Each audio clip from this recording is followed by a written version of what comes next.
అప్పుడు మా వాహిన్‌కి 10 మంత్స్ ఉండొచ్చు. ఇంకా పళ్ళు కూడా రాలేదు. బోసినవ్వులే ఉండేవి. Hi! Namaste. Welcome to Vahin's mom Telugu. నేను వాహిన్‌తో స్పెండ్ చేసిన కొన్ని మొమెంట్స్‌ని, ఒక ప్లేస్‌ని మీకిప్పుడు షేర్ చేయాలనుకుంటున్నాను. Okay. Let's get into the video. ఇక్కడికి మేము రెగ్యులర్‌గా వచ్చేవాళ్ళం ఈ జ్యూస్ షాప్‌కి హైదరాబాద్‌లో గచ్చిబౌలిలో ఉన్నప్పుడు. వాహిన్ సరిగ్గా ఫుడ్ తిననప్పుడు, మేము ఫుడ్ తిన్నా కూడా మాకు ఆకలి తీరినట్టు అనిపించేది కాదు. మనసులో చాలా దిగులుగా ఉండేది. అందుకని వాహిన్ బయట తిండి ఏమైనా తింటాడేమోనని బయట తిప్పడానికి, ఏదైనా మంచి ఫుడ్ తినిపించడానికి, జ్యూసెస్ అలాంటి న్యాచురల్ ఫుడ్స్ ఇవ్వడానికి బయటికి తీసుకొచ్చేవాళ్ళం. ఈ షాప్‌కొచ్చినప్పుడు ఈ షాప్‌లో మేము టైం స్పెండ్ చేసినంతసేపు వాహిన్‌తో అక్కడికొచ్చిన అమ్మాయిలు చాలామంది కనెక్ట్ అయ్యేవాళ్ళు. చాలా క్యూట్‌గా ఉన్నాడని, తన నవ్వు బాగుందని, తనతో టైం స్పెండ్ చేయాలని, ఎత్తుకోవాలని అనుకునేవాళ్ళు. మేము ఆ జ్యూస్ షాప్‌కెళ్ళిన ప్రతిసారి అది జరిగేది. ఇలా నవ్వేవాడు. చూడండి అప్పుడు ఎంత బాగున్నాడో. ఎలాగైనా చిన్నపిల్లలు అమ్మ దగ్గర పాలు తాగేటప్పుడు ఉండే అందం, ఆ క్యూట్‌నెస్ అదంతా తర్వాత ఉండదు పాలు మానేసిన తర్వాత. సరే ఆ రోజు వాడు ఫుడ్ తినలేదని ఇక్కడికి తీసుకొచ్చాము. మేము జ్యూసెస్ ఆర్డర్ చేసి ఇంకా వాహిన్‌తో టైం స్పెండ్ చేస్తూ అక్కడ నించున్నామనమాట. ఆ రోజు ఎవరు వాహిన్‌తో కనెక్ట్ అవ్వలేదు. మేము లేట్ టైం అన్ టైంలో వెళ్ళినట్టున్నాము. బయటంతా రోడ్ పక్కనే ఉంటుంది హైటెక్ స్వీట్ హౌస్ అనేది.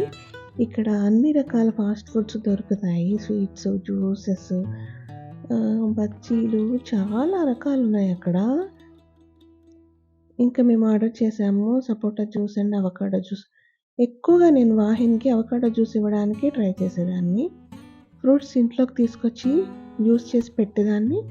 లేదంటే ఇలా జ్యూస్ షాప్‌కి తీసుకెళ్ళి తినిపించేదాన్ని అనమాట. వాడు ఆ బటర్‌ని ఇష్టంగానే తినేవాడు.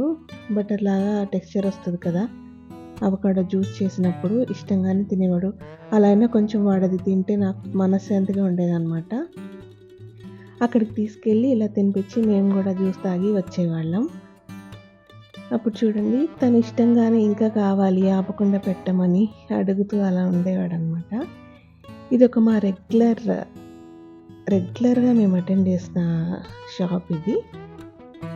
మేము వెళ్తే మాకు నచ్చినట్టుగా మేము చెప్పినట్టు చేసి ఇచ్చేవాళ్ళు. మా బాబు అన్నం తినట్లేదు, అందుకే ఏదైనా పెట్టడానికి ఇక్కడ తీసుకొచ్చామని చెప్తే మేము చెప్పినట్టుగా చేసి ఇచ్చేవాళ్ళు అనమాట జ్యూస్. అక్కడ ఇష్టంగానే తినేవాడు, కొంచెం తినేవాడు అంతే. అప్పుడు ఎంతో ముద్దొచ్చేవాడు వాహిన్. ఇంకా సపోటా జ్యూస్ కంటే ముందు నేను అవకాడోని పెట్టాలని ఆ బటరే నేను తినిపిస్తాను. నేను ఈ పండుని ఎందుకు ప్రిఫర్ చేస్తున్నాను వాహిన్‌కి, ఈ ఫ్రూటే పెట్టడానికి రెగ్యులర్గా ఎందుకు ట్రై చేస్తున్నాను అనేది ఇంతకుముందు ఒక షార్ట్ వీడియో చేశాను అవకాడో పండు గురించి. నేను ఇంట్లోకి తీసుకొచ్చి వెతికి హైదరాబాద్ అంతా వెతికి ఇంటికి తీసుకొచ్చి జ్యూస్ చేసి చాలాసార్లు పెట్టాను. చాలాసార్లు కాదు, ఒక 4 టైమ్స్ పెట్టుంటాను. ఆ గింజల్ని తీసి వాహిన్ కోసం అది మొక్కగా మొలిపించి ఆ మొక్కని ఇంకా నేను పెంచుతూ మెయింటైన్ చేస్తున్నాను. పిల్లలకైనా పెద్దవాళ్ళకైనా ఈ పండు ఎంత మంచి చేస్తుంది, దీని ప్రత్యేకత ఏంటి అనే విషయాలన్నీ నేను ఆ వీడియోలో చెప్పాను. ఆ మొక్క కూడా నేను ప్రస్తుతం పెంచుతున్నాను. ఒక కుండీలోంచి, చిన్న కుండీ నుంచి మార్చి పెద్ద కుండీలో కూడా పెట్టాను.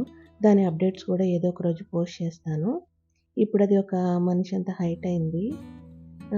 ఎన్ని రోజులు కాస్తుందో తెలియదు, కానీ అది కాయాలి, ఆ పండు వాహిన్‌కి పెట్టాలి అనేది నా కాన్సెప్ట్ అనమాట. ఇంకా అది రెగ్యులర్గా ఈ ఫ్రూట్ పెట్టడానికి నేను ట్రై చేస్తాను. నేను కూడా తీసుకోవడానికి, ఇంట్లో మనిషి కూడా పెట్టడానికి ట్రై చేసేదాన్ని అనమాట. కానీ అది ఎక్కువ కాస్ట్ ఉండడం నాకు నచ్చలేదని ఇంతకుముందు వీడియోలో కూడా చెప్పాను. ఇప్పుడు కూడా అంతే. ఈ వీడియో కనుక మీకు నచ్చినట్టయితే వీడియోని లైక్ చేయండి, మా ఛానల్ని సబ్స్క్రైబ్ చేసుకోండి. నేను వీడియో అప్లోడ్ చేయగానే మీకు నోటిఫికేషన్ రావడం కోసం గంట సింబల్ని ప్రెస్ చేసి ఆల్ అని ఆన్ చేసుకోండి. Thank you so much. మా వాహిని ఎప్పుడు హ్యాపీగా హెల్తీగా ఉండాలని బ్లెస్ చేయండి. Thank you so much. ఈ వీడియో చూస్తున్న వాళ్ళందరికీ బాయ్.